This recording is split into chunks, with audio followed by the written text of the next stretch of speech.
연초부터 시작했던 서핑 시리즈 4시까지 아직 끝나지 않았습니다. 바로 그 시리즈의 연장선에서 출애굽기 이야기로 우리가 말씀을 나누었다면 그 실전편, 그저 보드를 타는 서핑 정도가 아니라 진짜 인생의 풍랑 속에서 믿음으로 그 시기를 견뎌내었던 바울의 이야기를 몇 주 동안 살펴보면서 서핑 시리즈의 실전편이라 생각하시고 이 말씀을 이어왔던 말씀의 주제와 연계된다 기억하시고 함께 나누시면 좋겠습니다. 바울은 자신이 가졌던 확신 안에서 그리스도인들을 무척이나 증오하며 싫어했던 사람입니다. 그래서 반기독교 정서를 가진 사람 정도를 넘어서서 기독교를 파괴하기 위해 동분서주했던 삶을 살았습니다. 그랬던 바울이 다메섹으로 가는 길에 천상의 예수님을 만나고 나자 그의 생각과 삶이, 가치관이 완전히 바뀌고 말았습니다. 여러분, 교회를 향한 세상의 비난은요, 교회가 변화되면 비난하지 않고 칭찬할 거다라고 생각을 하지만 여러분, 그것은 착각입니다. 교회를 향한 세상의 비난이 언제 멈추어지느냐? 그들이 예수님을 만날 때입니다. 예수님을 만나지 않는 이상 여러분, 예수 믿음을 어떻게 이해할 수 있겠습니까? 여전히 우리는 변화되지 않은 죄인으로 살아가고 있습니다. 만약 누군가가 기독교를 공격하려고 달려들면 먹잇감이 정말 많습니다. 여러분, 당장 내 삶 자체를 하나를 두고 너 예수 믿는 게 그거밖에 안 돼? 라고 지적한다 하기 위해 누군가가 달려들다면 여러분, 제가 흠잡힐 게 하나도 없는 사람이 누가 있겠습니까? 그러니 예수 믿는 것과 기독교를 비난하기 위해 누군가가 공격을 한다고 마음만 먹으면 여러분, 허점투성이, 비난투성이, 그건 우리의 현실의 삶입니다. 왜냐하면 우리는 여전히 죄인이기 때문입니다. 우리는 천사가 아닙니다. 천상의 존재로 성품이나 인격이나 삶이 변화받지 못했습니다.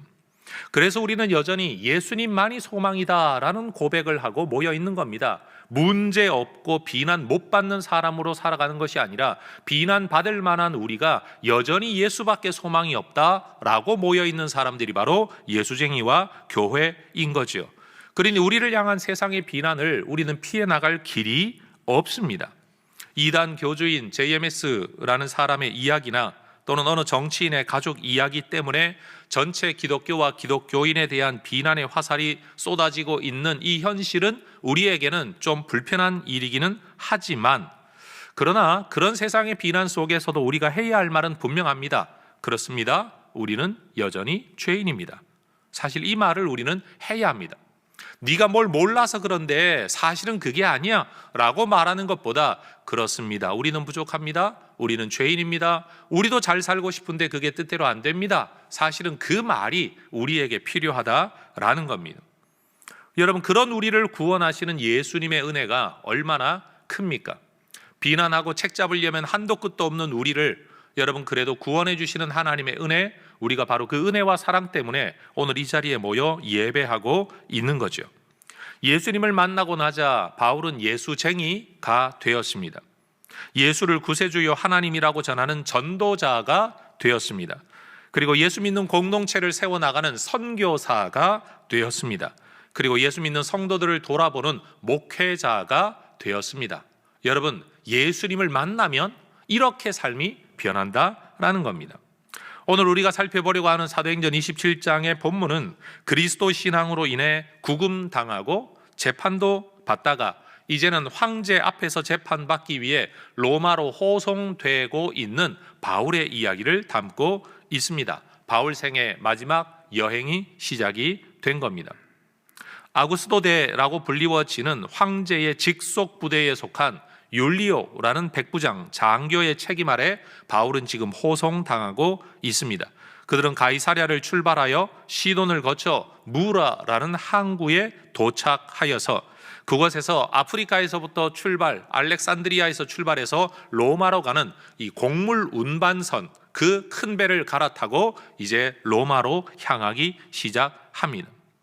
그들은 미항이라는 곳까지 가는데 무라에서 미항까지 그리 긴 시간이 걸리지 않는 거리임에도 불구하고 험한 날씨 때문에 계획된 일정보다 훨씬 더 더 많은 시간이 소요되었다라고 성경은 말합니다. 이 시기의 지중해는 변덕스러운 날씨 때문에 항해하기에 적절하지 않았다라고 합니다.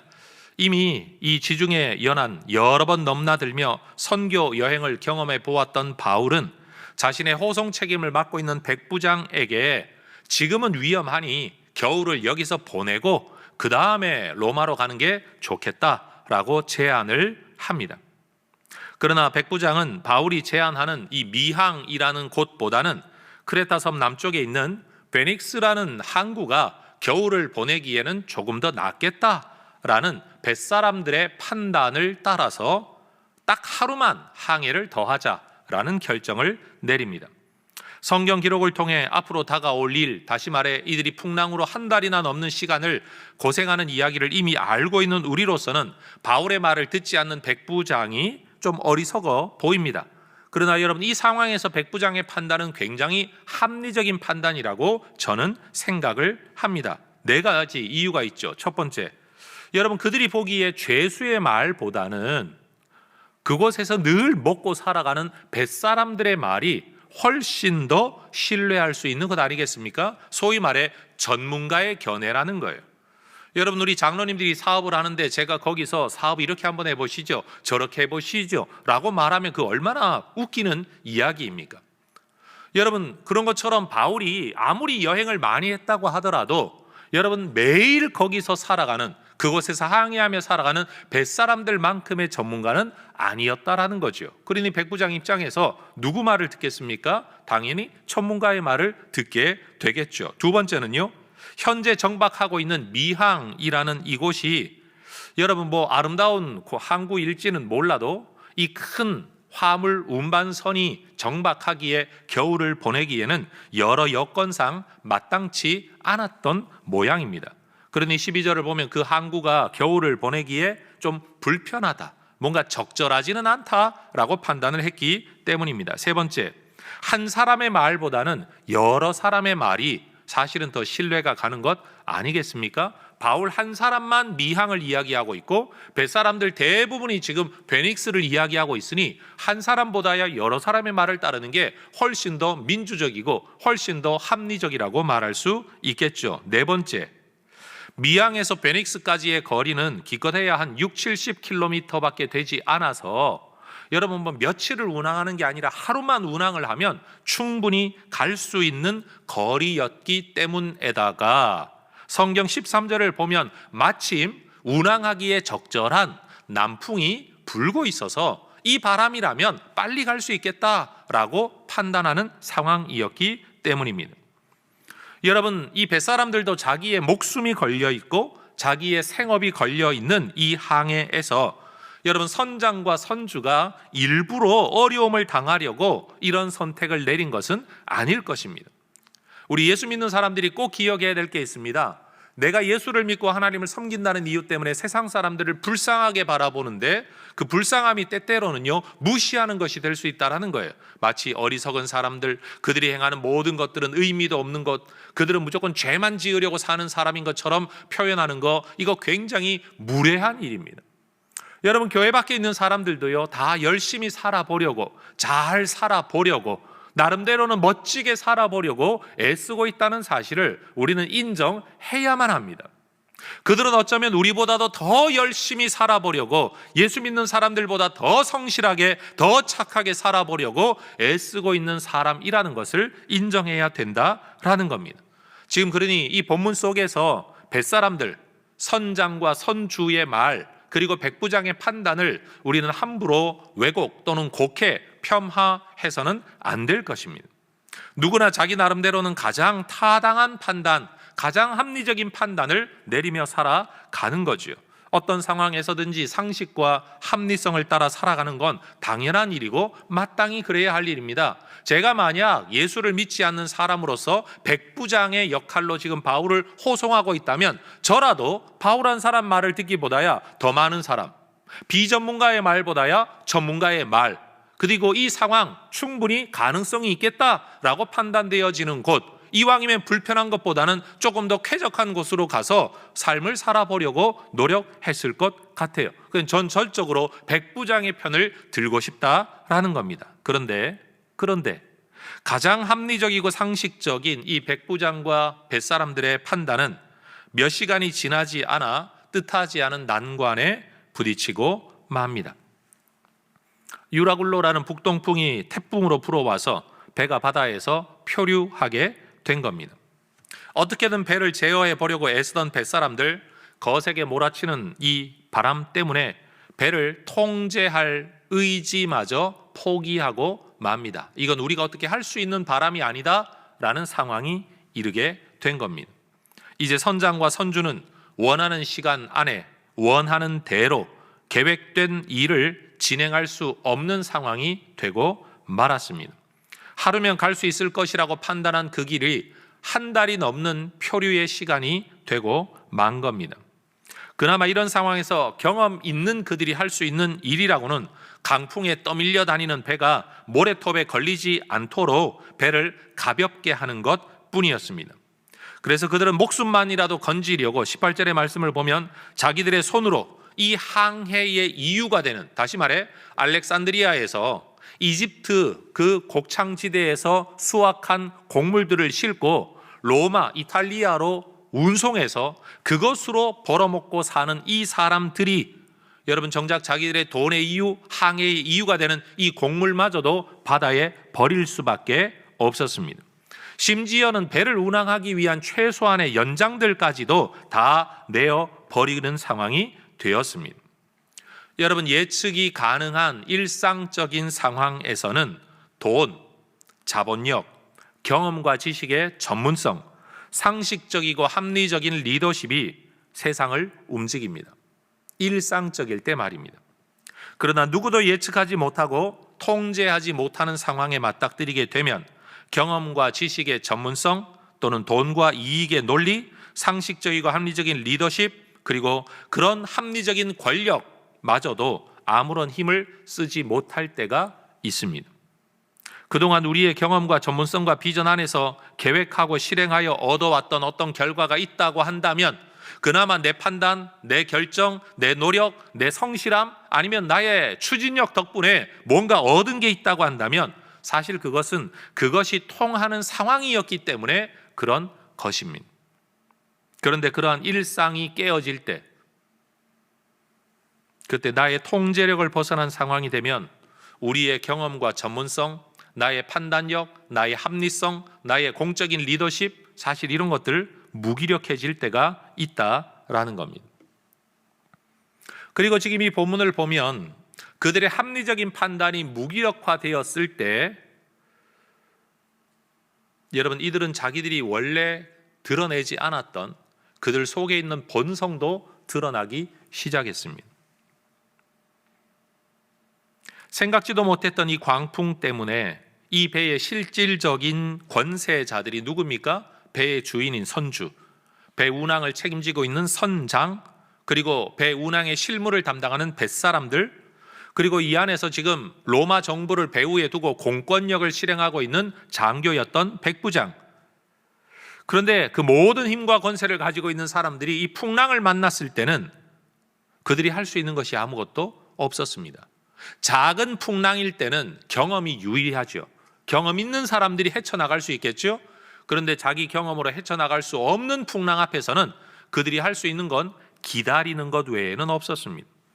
특별히 며칠 동안이나 이 상황이 지속이 되자 여러분 그들은 마음속에 20절의 말씀을 보면 구원의 여망마저 없어졌다라고 말합니다. 배에서 흔히 있을 수 있는 파도, 풍랑, 여러분 어렵긴 하지만 그 속에서 살아왔던 사람들조차도 지금 이 상황에서는 더 이상 살 수 없겠구나 라는 생각마저 하게 되었다라는 겁니다. 따라하십시다. 두려움과 낙심. 다시요. 두려움과 낙심. 그렇습니다. 여러분, 웬만큼 맞서 싸워보려고 할 때는 두려움이 아니라 투지가 일어나지요.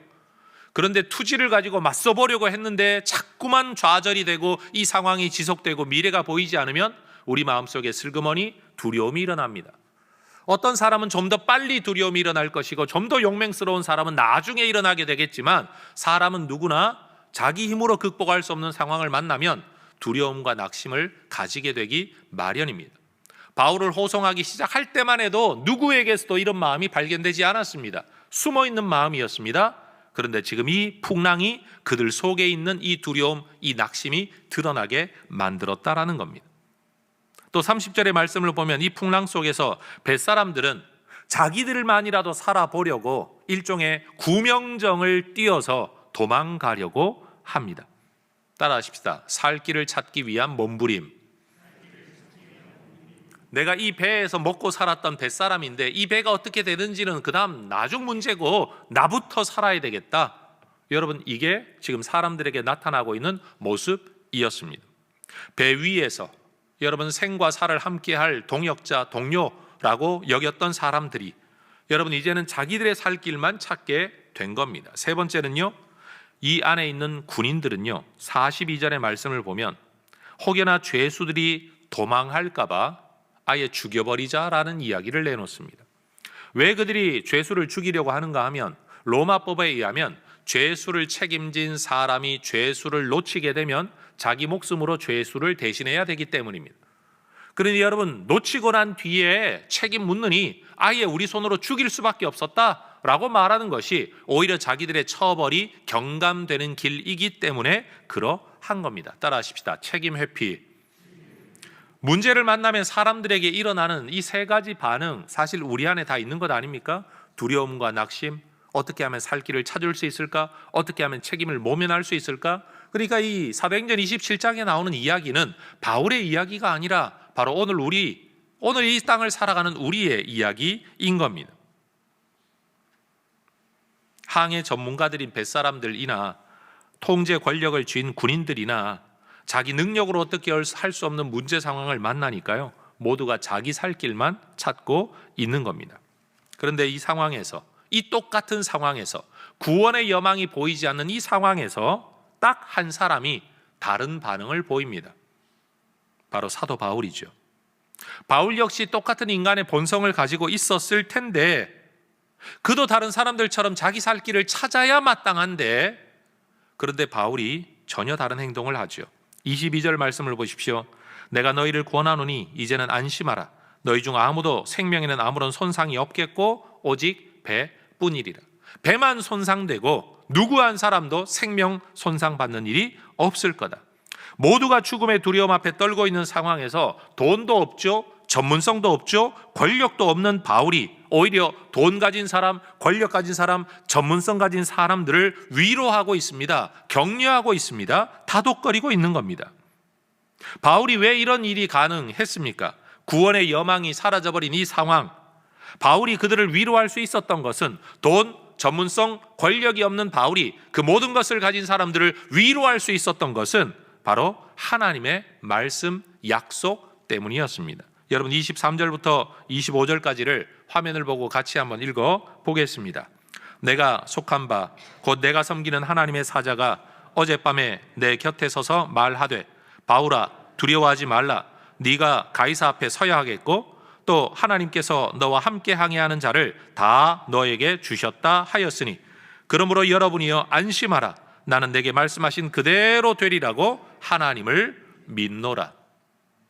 우리가 살아가는 이 세상에서는 돈 있는 사람이 돈 없는 사람을 위로하고 돌보아야 하고, 전문성 있는 사람이 전문성 없는 사람을, 경험 있는 사람이 경험 없는 사람을, 권력 있는 사람이 권력 없는 사람을 돌보는 것이 정상적이고 상식적인, 그리고 그것이야말로 참으로 좋은 세상이라고 우리는 생각을 합니다. 그런데 세상은 항상 그렇게 돌아가지 않습니다. 여러분, 이 세상은 돈과 전문성과 권력으로 해결할 수 없는 일들이 정말 많습니다. 우리는 남다른 무엇이 있어야, 내가 남에게 줄 수 있는 뭔가가 있어야 나눈다라는 말을 합니다. 상식입니다. 그런데 지금 이 본문에서는 여러분, 바울의 로마에서 사형 선고를 받을지도 모르는 재판을 지금 받으러 끌려가고 있는데, 더군다나 자기 계획대로 되어지지 않는 이 세상 속에서, 상황 속에서 두려워 떨고 있는 사람들 앞에서 오히려 그 모든 것을 가진 사람들의 위로자 역할을 하고 있는 겁니다. 바울이 가지고 있었던 건 전문성, 권력, 돈 이런 게 아니었습니다. 그에게는 하나님의 말씀, 하나님의 약속, 하나님에 대한 신앙, 함께 하시는 하나님을 보는 눈이 그에게 있었습니다. 여러분, 우리 예수 믿는 사람들은요, 세상이 가지고 있는 것처럼 우리도 열심히 해서 돈 벌고 권력 가지고 전문성 가지고 이걸 가지고 하나님을 섬기겠다라고 말하지만, 여러분 솔직히 우리가 이런 이야기 해보십시다. 옛날에 교회가 핍박받을 때는 우리도 좀 힘이 있어야 되겠다라는 생각을 했습니다. 그래서 젊은이들을 여러분 끊임없이 독려했습니다. 너희가 세상의 지도자가 되라. 지도자가 되고 힘이 있고 전문성을 가진 사람이 되어서 하나님을 증거하고 그리고 교회를 좀 보호하는 사람이 되라. 그렇게 길러내었습니다. 그런데 여러분, 우리나라 종교인 통계를 보면요, 공직사회 안에 상급으로 가면 갈수록 여러분 기독교인 비율이 높습니다. 다시 말해, 옛날에 핍박받던 기독교에서 지금은 사실은 우리가 그렇게 꿈꾸며 나아갔던 돈 있고 권력 있고 전문성 있는 기독교인들이 비율이 옛날에 비하면 현격히 많아졌다라는 겁니다. 그런데 지금 그럼 교회는 핍박받고 있지 않나요?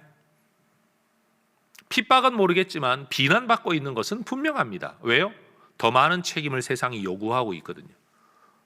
비리 한 명만 저질러도 옛날에는 예수 안 믿는 사람이 비리 저지를 때는 비난하고 말았는데 이제는 교회를 싸잡아 욕을 하게 되는 거죠. 가져야만 나눌 수 있다? 맞는 말입니다. 그런데 여러분, 우리가 기억해야 될 게 있습니다. 우리가 나눠야 할 것은 세상의 것이 아니라 우리만 가지고 있는 그것. 오늘 바울이 보여주고 있는 바로 그것이에요. 그것만이 세상이 가지지 못한 거예요. 여러분, 무엇으로도 바꿀 수 없는 정말 귀한 믿음을 가지고서도 그 믿음은 별것 아닌 것처럼 여기고 세상이 가지고 있는 그것을 내가 가지려고 노력을 하는 우리. 그런데 정작 우리가 세상을 줄 수 있는 것, 세상에 없는 것을 줄 수 있는 것은 우리가 별 볼 일 없다고 여기는 이 믿음, 바로 하나님에 대한 믿음, 하나님의 말씀이라는 것을 오늘 본문은 우리에게 가르쳐 줍니다. 여러분, 이 광풍 가운데 바울이 탔던 배와 그 배에 있던 사람들을 지킨 것은 권력을 가진 백부장, 아니면 전문성, 돈을 가진 선주와 선장, 전문성을 가진 뱃사람들, 그들이 아니었습니다. 이들을 지키고 살린 건 하나님이십니다. 바울과 함께하며 바울의 걸음을 인도하셨던 하나님께서 세상과 함께하시며 세상을 살려 주시는 겁니다. 하나님의 구원이 언제 어떻게 누구를 통해 어떤 방법으로 어떤 과정으로 이루어질지 우리는 알지 못하지만 분명한 것은 그 풍랑 속에 함께 살아가고 있는 우리를 통해 하나님이 살아계시다, 하나님의 말씀대로 세상이 돌아가고 있다, 풍랑은 피할 수 없었지만 이 속에서도 우리를 지키는 분은 하나님이다 라는 사실이 드러나게 될 거다라는 겁니다. 여러분, 지금 로마로 가고 있는 이 여행 전체를 한번 보십시오. 이 여정 자체가 바울의 계획대로 되는 일이 하나도 없습니다. 바울인들 끌려가고 싶었겠습니까? 마지못해 항소한 것이죠. 한마디로 자기 뜻대로 되지 않는 인생, 끌려가는 인생이었습니다. 거기다가 자기 의견을 제시해도 무시당하고 있지 않습니까? 아무도 그를 들어주지 않습니다. 그리고 사람들이 그를 누구라고 취급합니까? 그냥 죄인 취급할 뿐입니다. 왜요?